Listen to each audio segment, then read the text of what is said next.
Eu vou dividir esse vídeo em duas partes. A parte que ninguém quer saber e tá aí só pela nota, e a parte que todo mundo prefere, né?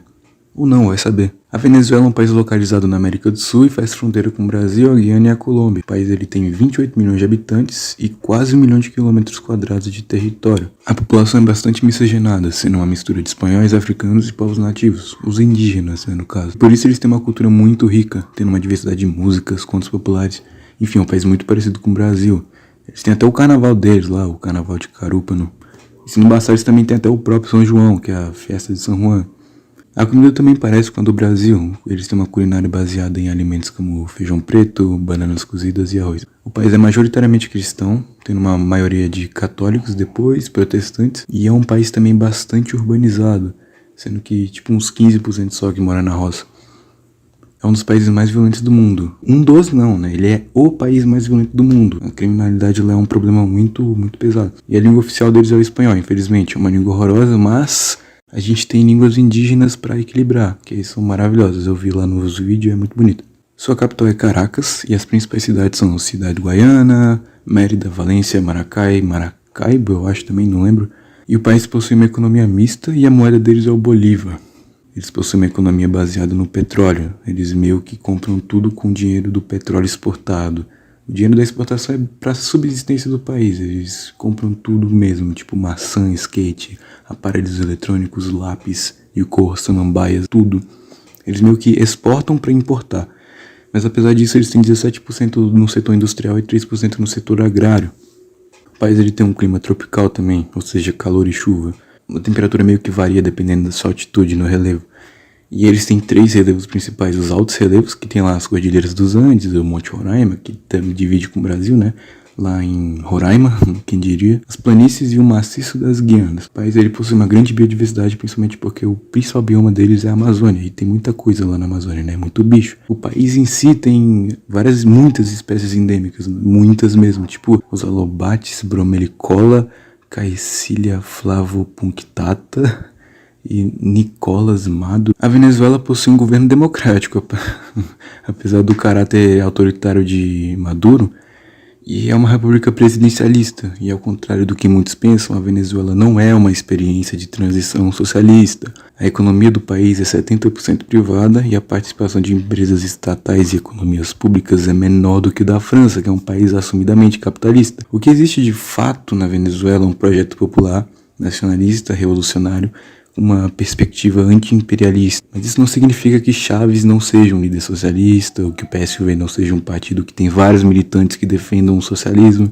que vários quadros do governo Maduro não sejam radicais socialistas. A Venezuela ela foi uma colônia espanhola até sua independência, em 1811. Uns anos depois seria fundada a Gran Colômbia. Até por isso que as bandeiras dos países da Gran Colômbia são bem parecidas, que eram da Gran Colômbia, né?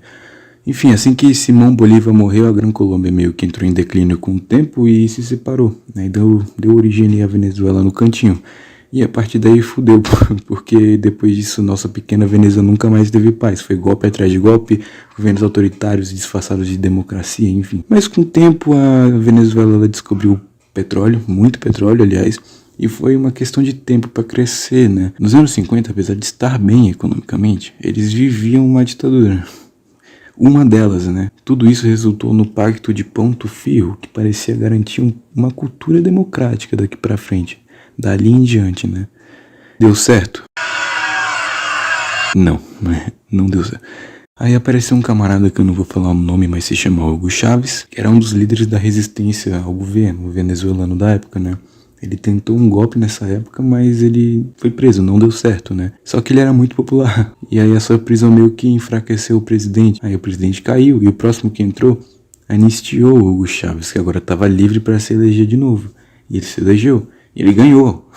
Ele ganhou democraticamente. E aí pronto. O chavismo ele tinha muito caráter autoritário, né? Mas a Venezuela é meio que assim, né? Um presidente ele é eleito democraticamente para ser ditador à vontade no seu mandato. Mas ele não era um ditador. Só que a medida que ele tomava no governo dele, com a estatização e a nacionalização de empresas, soava muito autoritário para a oposição. E a oposição essa que tentou um golpe em 2002, né? Esse país ele não tem um minuto de sossego. Enfim, ele foi eleito mais algumas vezes democraticamente também. O povo amava o cara, né? Só que ele morreu em 2013. E até que ele deixou um bom legado. No governo dele, o PIB per capita subiu muito, a mortalidade infantil e a desigualdade caíram muito. Outros indicadores também melhoraram, mas o mesmo não pode ser dito para a democracia, né? Chávez poderia usar a popularidade dele para criar uma cultura democrática, mas enfim. Esse cara aí assumiu depois de Chávez, né? Ele governou num período onde os Estados Unidos e países do Oriente Médio baixaram artificialmente o preço do petróleo.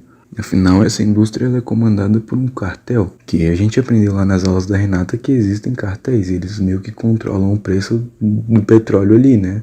E os Estados Unidos, em acordo com o Oriente Médio, baixaram artificialmente o preço do petróleo, que fez com que a Venezuela tomasse muito no cu, porque ela era uma economia monodependente do petróleo. E é claro que foi proposital, porque os Estados Unidos não pode ver um país 1 milímetro à esquerda que quer derrubar, e já por parte do Oriente Médio, porque ele obviamente ia ser favorecido por causa disso, né? É uma questão de concorrência, Venezuela e Oriente Médio, muito petróleo. Claro que Maduro também tem muita culpa nisso, a parte da má administração do governo venezuelano, a falta de investimentos e infraestrutura no sistema petrolífero do país, fez o país entrar numa profunda crise econômica, tendo até 1 milhão% de inflação em 2018. O Brasil teve 4% de inflação ano passado e já é muita coisa.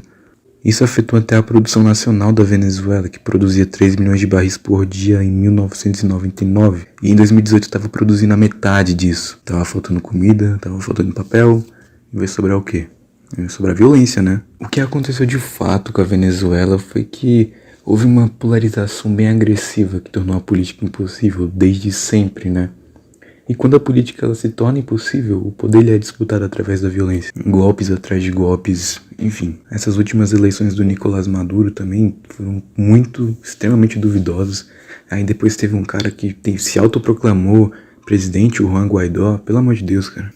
Uma crise política, não só uma crise política, né? Uma crise social, uma crise humanitária. Eu nem sei porque que eu tô rindo, isso é trágico. E isso tudo gerou refugiados, que vêm principalmente pro Brasil. E os brasileiros têm muito preconceito com a Venezuela, que é um país culturalmente muito parecido com o Brasil. Não faz sentido nenhum, enfim.